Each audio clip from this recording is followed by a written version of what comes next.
Hello students, today we are going to perform an experiment in our mechanical vibration lab. Our experiment number is 6. So first our objective is to study the longitudinal vibration of helical spring and to determine frequency of oscillation theoretically and actual by experiment. So we are going to determine the frequency of oscillation for helical spring mass system. For this experiment, the apparatus required is spring mass system, a measuring tape, a stopwatch, and we require some weights whose masses are known to us. So this is our setup. Here our universal vibration apparatus frame. There is an attachment. I will show you on experimental setup. So this is a helical spring which is attached to the frame and to the platform. On the platform we are going to put weights and this spring is going to expand. When we are going to increase the weight, the spring will keep on expanding. So by doing this we can measure the spring stiffness. So here some formula, we will find out some spring stiffness. After that we will find out T theoretical, that is the theoretical time period. That is this equation is already derived. It is 2 pi W by Km. After that we are going to find out F theoretical, that is the frequency of theoretical oscillation. Then we are going to find out T actual, time period for actual oscillation, and then F actual, frequency of actual oscillation. Then we are going to compare these two frequencies. Now we will move toward the experimental setup and perform the experiment. So students, this is our experimental setup. Here is a helical spring which is attached to the frame. One end is attached to the frame and another end is attached to the platform. So first our purpose is to find out the stiffness of the spring, that is K of the spring. For calculating this, we have to note down the deflection of the spring.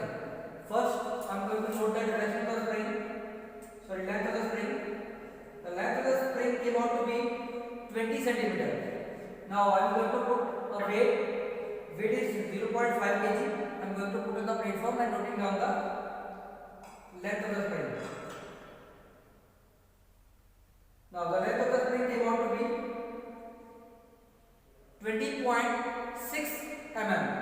So that is the deflection of the spring is 6 mm only.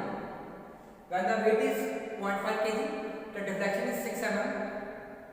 Now I am going to change the weight. Then again I am going to note down the deflection.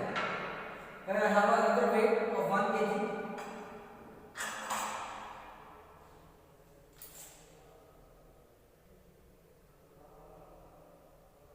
Now the length of the spring came out to be 21.2 mm. So the deflection is 1.2 centimeter. So the deflection in meters is 0.012 meter. When the weight is 1 kg, the deflection is 1.2 centimeter. You can note down this reading. Now I am going to put 1.5 kg. 1 kg plus 0.5 kg.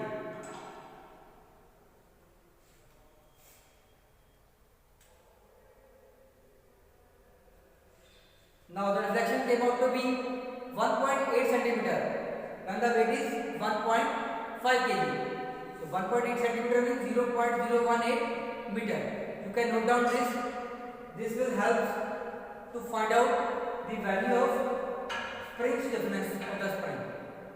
Now I am going to put a weight of 0.5 kg and noting down the time period of oscillation. So weight is 0.5 kg. I have a stopwatch.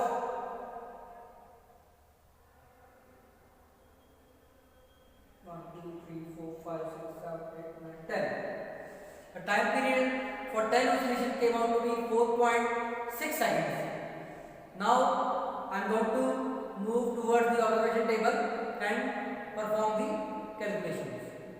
So students, moving towards the observation table, we have already noted down when we put a weight 0.5 kg in platform, the deflection came out to be 0.006 meters. And when we have increased the weight to 1 kg, the deflection becomes 0.012. When again we have increased, the deflection came out to be 0.018. Then we know the spring stiffness is equal to load upon deflection. Here the load is 0.5. When we divide load to the deflection, we will get 83.33 kg per meter. Similarly, I have already calculated in case of 1 kg, in case of 1.5 kg. Next, it is required to find out the mean spring stiffness. When we sum three of them and divide to 3, we will get a mean spring stiffness, that is equal to 83.33 kg per meter. Next, it is required to be find out theoretical time period. T theoretical we know it is equal to 2 pi under root W by km. I have chosen 0.5 kg weight and calculated the T theoretical. The T theoretical came out to be 0.4684 second. Then the frequency of theoretical oscillation came out to be 1 upon T theoretical, that is equal to 2.055 hertz. Then it is required to be find out T actual, that is the time taken to complete one oscillation during our experiment. So we have performed 10 number of oscillation and we have noted down the total time taken for 10 oscillation came out to be 4.6 seconds. Then total time period upon number of oscillation we will get 0.46 second. This is T actual. Then F actual, frequency of actual oscillations, that is experimental frequency, that came out to be 1 upon T actual, that is 2.1817 hertz. After calculating, we have put it in table number 2. So table number 2 expressed that the frequency of experimental oscillation came out to be 2.17 and theoretical oscillation came out to be 2.055 hertz. So it is observed that the theoretical frequency and experimental frequency are nearly equal. So we can say that our experimental frequency is correct. So that is our objective. So our objective is fulfilled. Thank you.